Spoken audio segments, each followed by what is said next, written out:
Bien-aimés dans le Seigneur, je vous salue dans le nom tout-puissant et précieux de Jésus-Christ de Nazareth. Que la paix du Seigneur soit avec vous encore aujourd'hui. Amen.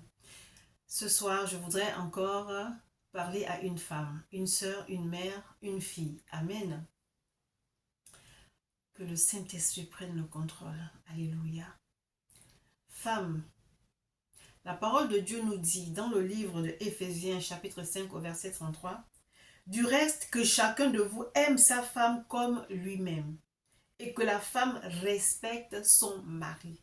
Alléluia. L'homme doit aimer sa femme, mais la femme doit aimer aussi, bien entendu, mais respecter son mari.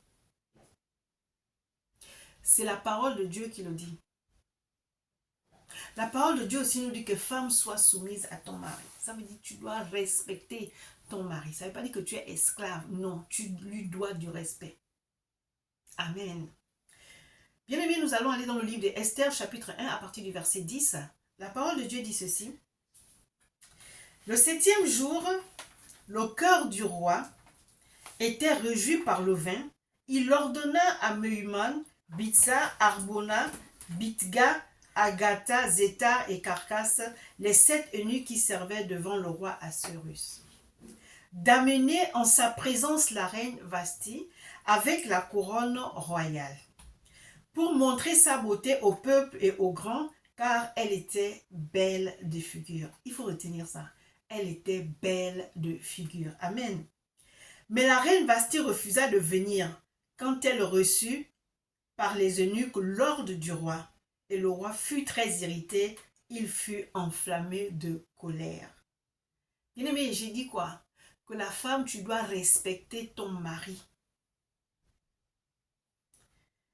Est-ce que Vasti a respecté son mari? Non. Elle a irrité son mari par son comportement. Elle n'est pas allée elle-même dire à son mari que je ne viens pas. Mais elle a donné cette réponse aux eunuques qui sont allés le rapporter, alléluia, au roi. Quelle honte! Quelle honte! Comment ne pas être irrité par ce genre de comportement? Alors le roi s'adressa aux sages qui avaient la connaissance des temps. Car ainsi se traitaient les affaires du roi devant tous ceux qui connaissaient les lois et le droit. Il avait auprès de lui Karshena, Shétar, Admata, Tarsis, Mérès, Marséna, Memucan, 7 princes de Perse et de Médie, qui voyaient la face du roi et qui occupaient le premier rang dans le royaume. Quelle loi, dit-il, faut-il appliquer à la reine Vasti pour n'avoir point exécuté ce que le roi Assuérus lui avait ordonné par les eunuques? Bien-aimé dans le Seigneur, je dis, ta beauté te trompe, ton éloquence te trompe, ton intelligence te trompe, ta suffisance te trompe. Alléluia. Il y a certaines femmes qui comptent tellement sur ce qu'elles sont et sur ce qu'elles ont. Et elles pensent que tout leur est permis. Mais femme, j'aimerais te dire que tu peux être nanti de 1001 diplômes. Tu peux être, je ne sais pas, hyper belle, hyper éloquente, hyper intelligente. Lorsque tu es mariée, ton mari peut être ce qu'il est. Tu lui dois du respect. Lui, il se doit de t'aimer. Toi, tu lui dois du respect.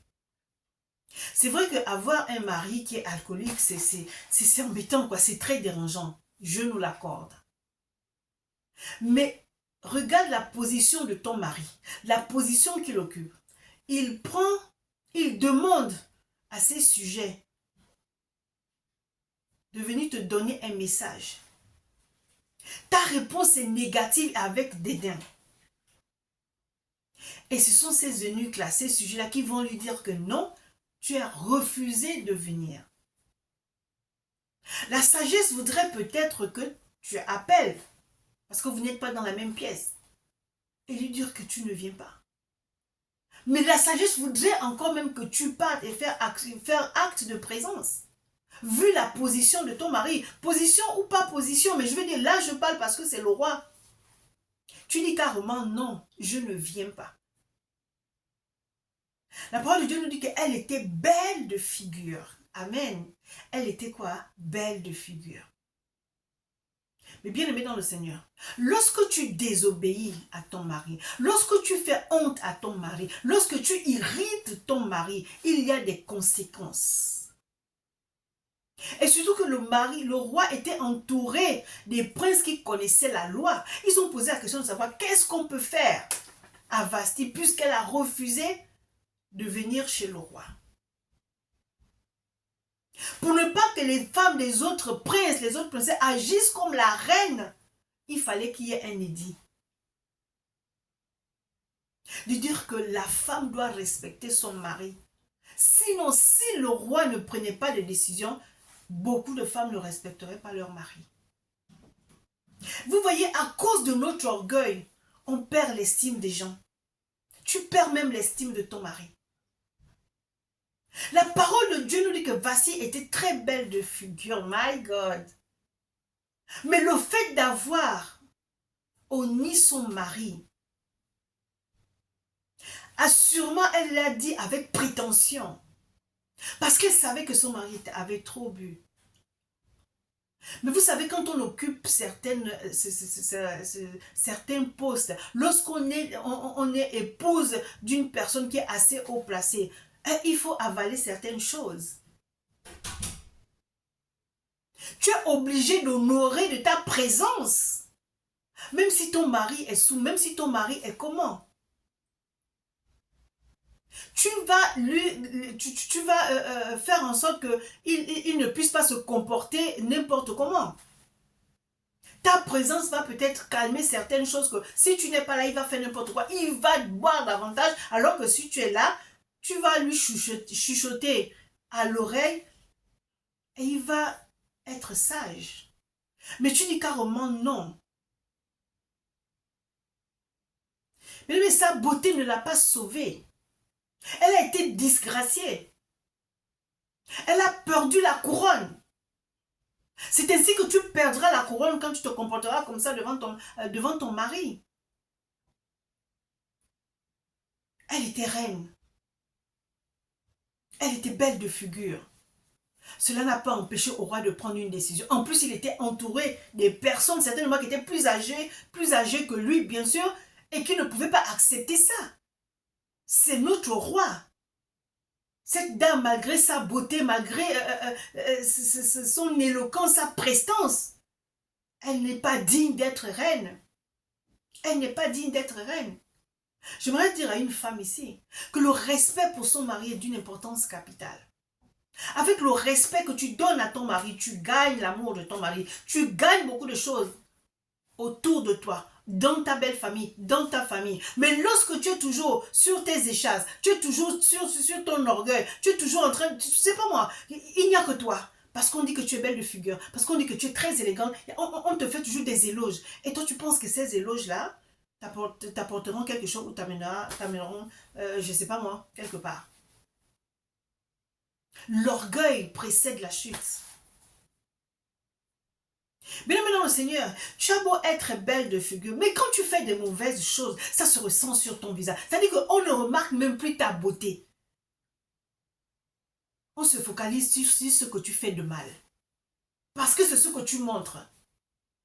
Tu ne montres pas ta beauté, mais tu montres ce que tu es, qui tu es, le fond de ton cœur. Tu es une mauvaise personne. Et donc les gens ne regardent plus ta beauté. La beauté est vaine. Alléluia. Femmes, respectons nos maris. Respectons nos maris.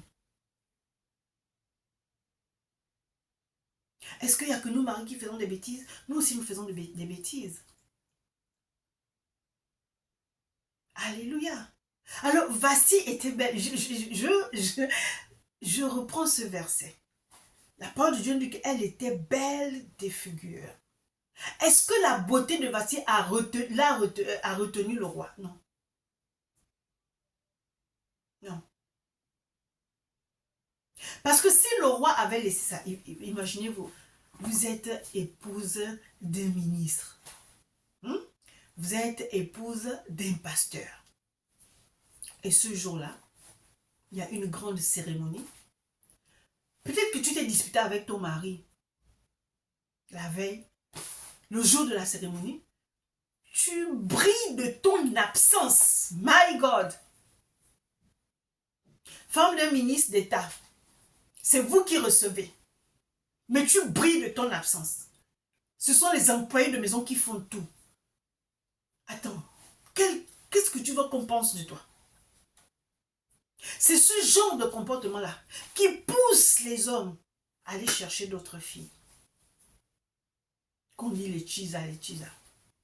Parce que tu es incapable de gérer ta maison. Tu es incapable de gérer tes émotions.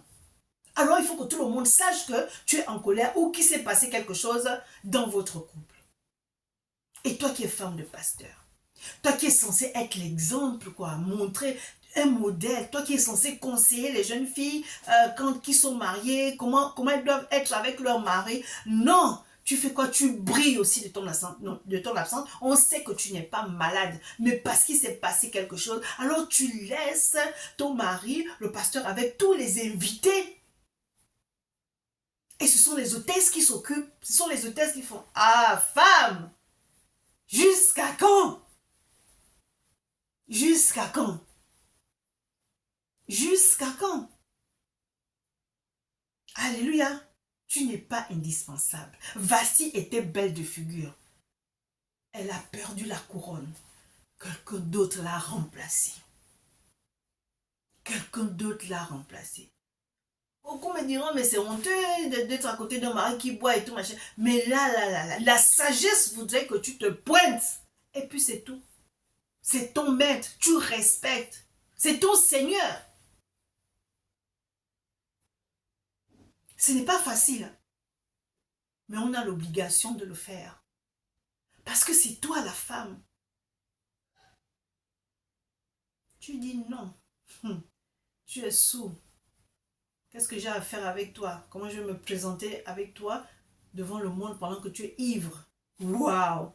Quelle insolence! Quelle insolence! Devant les sujets de la maison. Quelle insolence! Alors femme, une femme sage bâtit sa maison et la femme insensée la renverse. Vasti a agi comme une femme insensée. Comme une femme insensée. C'est pas toujours facile tous les jours dans les foyers.